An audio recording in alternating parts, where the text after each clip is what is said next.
All right, we're looking at Open Up Resource Unit 6, Lesson 3. This is from 7th grade. Just going to go through what we're working on here. So this one, we're still looking at tape diagrams and equations. This time we're given the equation, not so much a story, but we're still needing to match the tape diagram to the equation. Okay, so it says select all the expressions that are equivalent to 7 times parentheses 2 minus 3n. Okay, so the first one doesn't qualify. What they did there is they added the 7 to the 2 and the 3 to get 9 and 10n. You can't do this. Distributive property is multiplication. You're multiplying the 7 to both of those terms. All right, 14 minus 3n. They multiplied 2 by 7, but they did not carry the 7. They did not distribute the 7 to the 3, so therefore 2 is not equivalent either. 3 would be equivalent because they have distributed that 7 to 2. 7 times 2 is 14. And then also the 3n. 7 times 3 is 21, and so you get that 21n. And then the number 4 is also equivalent. With operation, it is commutative. It doesn't matter which one goes first. If you're multiplying both values, they're going to equal the same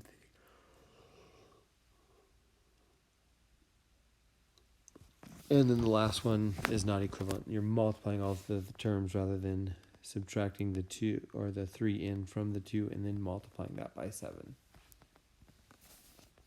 Okay, matching equations to tape diagrams. So we've got our equations over here on the right side. But first it wants us just looking at those tape diagrams, which ones are equivalent to each other. So there's really only 2 that I would say are equivalent, A and B. Because this is, the first one you write is 19 equals 5 plus 2x. The next one would be 19 equals 2x plus 5, which addition is commutative, meaning it doesn't matter the order addition happens. It's always going to equal the same. So those 2 are equivalent. Okay, as far as that, none of the other ones are equivalent. Here you get 2x. This one you write 19 equals 2x plus 10. C would be 19 equals 2 plus 5x, and then the last one would be 19 equals, if you distribute everything, that would be 5x plus 10. So you are adding 10 here and here, but you have 2x here and you have 5x here, therefore they're not equivalent. Okay, now as far as matching, so sort the equations into categories if you're choosing.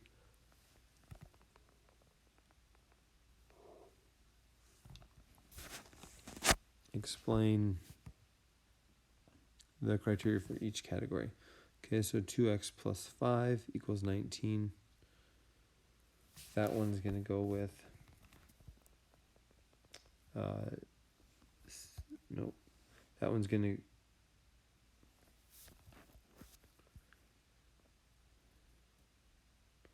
I'll put that one with B. Okay, now 2 plus 5x, that's going to go with C. And then 2 times x plus 5, that is going to be D, because you have x5 twice, or x plus 5 twice. Okay, 5x plus 2. So that one would be E, because you have x plus 2 5 times. So that matches that 5 times x plus 2. Okay, we've got 19 equals 5 plus 2x. And that would be A. And that one's going to be similar to B. Once again, it's just written a different way. Then we've got x plus 5 times 2 equals 19. So this one is going to be the same as D. So the only difference is they've put they've switched the times by 2 to the back, and they use a dot to represent the multiplication. Okay, 19 equals x plus 2 times 5. So that's going to be the same as E. Once again, they just switch the order that the multiplication happens, so it's still going to be equivalent. Okay, 19 divided by 2 equals x plus 5. So that one is going to be equivalent to D. And all they did here, so on D there's a 2 times x plus 5 equals 19. Well, remember, multiplication or division undoes multiplication. So if we divide 19 by 2, we're going to get what x plus 5 is, because 2 times x plus 5 equals 19. So then 19 divided by 2 equals x plus 5. Okay, and the last one, 19 minus 2 equals 5x. That one is going to be the same as C. And so if 19 equals 5x plus 2, well, if we minus 2 from both sides, if we take away the plus 2 on one side, and you take away the plus 2 on the other side with a minus 2, that's just taking one step away, and now you're left with 17 equals 5x, which that's what would have to equal, because 5x would have to equal 17, because if you add 2 to it to get 19, that's 17 plus 2 equals 19. Okay. All right, next one says draw a tape diagram to represent equations. Once again, you can use that link to do this digitally. We're going to do it just here on the paper. So we've got 114.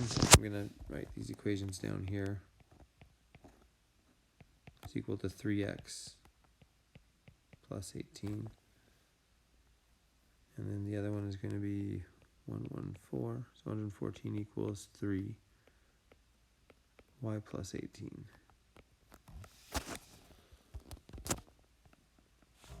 Okay, so to draw a tape diagram,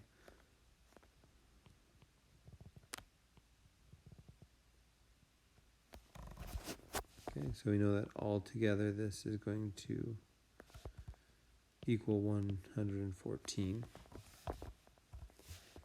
Okay, we know that there is 18, one of those blocks. The rest, there's 3 of them, there's 3 x's. And they're all equal sides. And so there we know that 114 equals 3 x's and 18 units. Okay, this next one, it looks similar, but notice there is no x variable in this one. So once again, you're going to have your bar, and this time you're just going to divide it into 3. And each one of these is going to be y plus 18.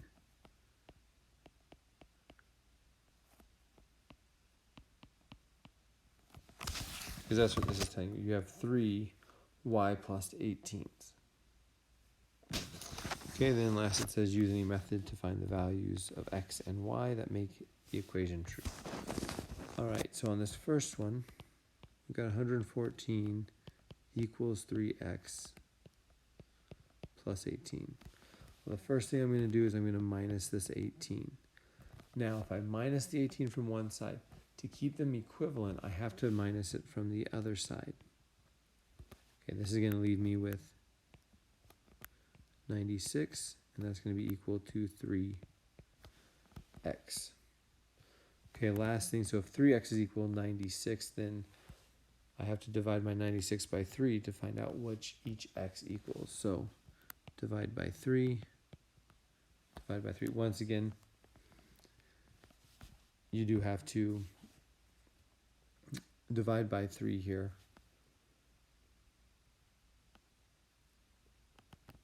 Because once again, multiplication or division undoes multiplication. So if 3 times x equals 96, then 96 divided by 3 would equal that x value.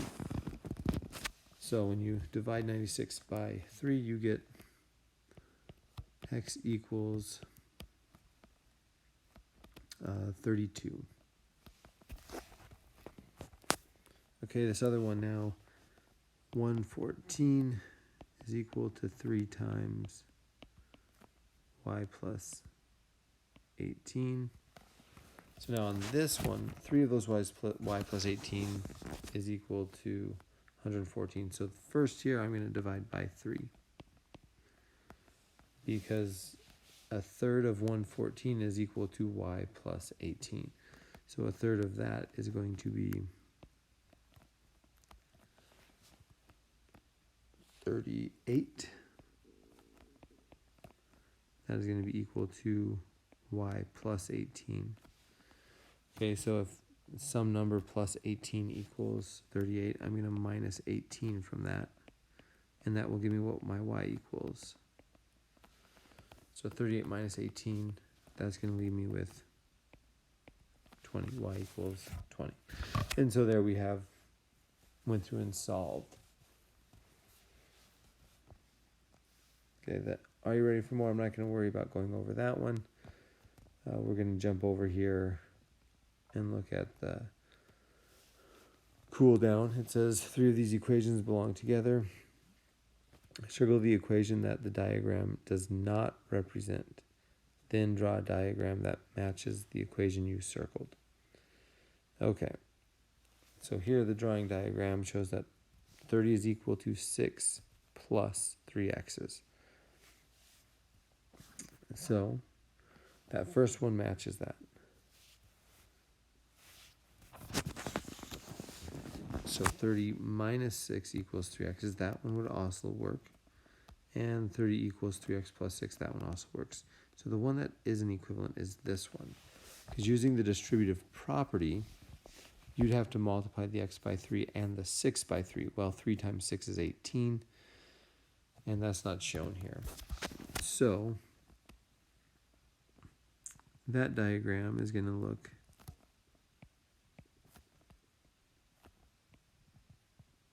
like this.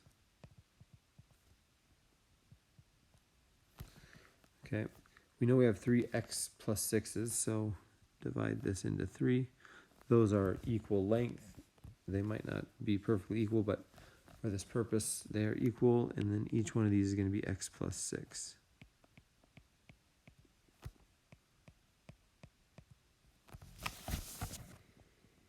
So that is the big difference there between all those other ones and that second equation.